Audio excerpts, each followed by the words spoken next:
Hello, welcome back. Croeso. I'm just carrying on the working through King Arthur Conspiracy. And the first volume is to be reissued soon. You get your pre-orders in. The first volume is very much about British history, the beliefs, the culture, the writing systems. And one of the little fascinating passages I thought I should share just leapt out at me is showing how the ancient ways, the old ways, if you like, there's been a concerted attempt for hundreds of years, probably thousands of years, to stamp out the old beliefs such as druidism.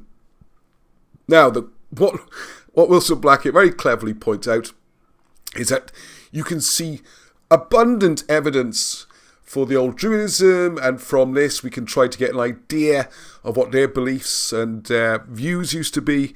And we can also see how much of this continues into the modern day, and it's very thinly hidden and rebranded and stuff like that, or still there. So I'll just read from the book, alright? Short passage.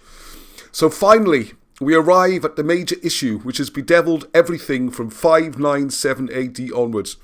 That being the year Augustine arrived from the Roman Church to bring the Roman ways to first convert the Saxons and then lead on to the ongoing war against British Christianity. Okay? So you have the vexed question of British Druidism. Contrary to anxious Christian hopes and assertions, British Druidism never really died out, and it was never lost, nor was it forgotten. It was, in fact, comprehensively recorded and re-recorded down the centuries, and we still have it today. As a religious philosophy and a way of life, it transcends the harsher and more primitive Christian religion. It is a far more profound and developed system of thought and philosophy, and some researchers believe it is a more suitable way of life and religion for the British mind. The preservation of druidic thought and practice allows for a comparison to be made between this highly advanced British culture and the cultures of the people of the ancient Llwyd, that's the pre-Saxon English, and Cymric homelands. And just to be aware, most English people are Llwyd, or Britons. They're not Anglo-Saxons, but that's another issue. Many hundreds of ancient village and local customs and festivals can be traced back to druidic survivals. Historical evidence for its survival is extraordinary in its amount, and the commencement of publishing the ancient Cymric Welsh records in AD 1800. Before then, it was almost impossible to print anything in the Welsh language due to various laws and things which are also covered in the book. Anyway, the publishing the ancient Cymric Welsh records in AD 1800 undoubtedly contributed to the alarm amongst Edwin Guest and Bishop Stubbs and their adherents. Various facts among a huge number are the records of the initiation of a major Welsh prince into the Druidic rites in AD 1156, the Scottish Church Commissioners forcing the ploughing of previously never-tilled sacred Druidic lands as late as 1678, and the seizure of the image of Darvelth Gadarn from the Diocese of St Asaph in Wales in 1578, where over 600 offerings, including cattle, had been made.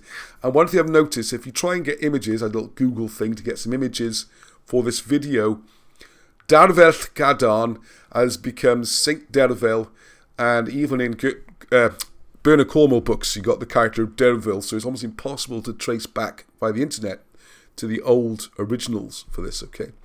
Anyway, the image and the friar, which was previously in the church, were taken to Smithfield in London and burned.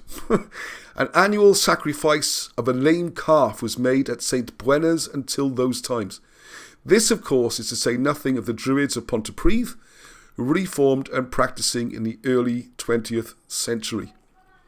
Bulls were sacrificed in the parish of Gairloch in Rossshire as late as 1649 to 1648, according to the records of the Presbytery of Dingwall.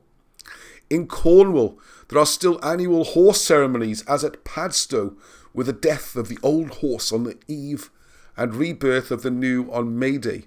And certainly in my stag in Glamorgan, a group was still parading the Mary Lloyd decorated horse skulls in the late 1980s. And since this was written, which is in the 1990s, of course there's a lot more Mary Lloyds going on, most notably Brecon, for example. They're fantastic processions and everything. Anyway, there are many hundreds of these survivals, including the well-known Ride of Lady Godiva in Coventry, which is a thinly disguised Ashtar ceremony. Best known of all is the Winter Fire Ceremony, celebrated by all the British for 3,600 years. It was held on the 1st of November, but after the failure of Guy Fawkes to blow up the kings, the lords and the parliament in 1604, the cunning politicians seized the chance to legitimise the rites, which they could not eliminate, and proclaimed that the fires were lit to celebrate the survival of the professional politicians on the 5th of November. A likely story.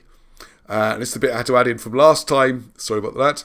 So in North Wales, young men leapt through the winter bonfire flames to, quotes, escape the black short-tailed sow. In Cornwall, the midsummer bonfires were lit on June the 23rd, starting from Carn Brea, and the young people leapt across the embers to drive off evil and bring good luck. This was disguised by simply transforming it into a pretend celebration of the eve of St. John. Something more on this can be said later, but suffice it to say that most people only know what the enemies of Druidism have said about it.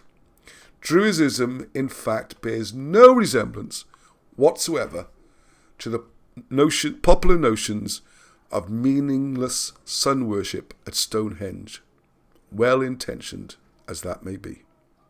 So there you go. There's a Wilson and Blackett take on it, and from the old Bardic books. So look forward to comments on that. Until the next time. Heddwch.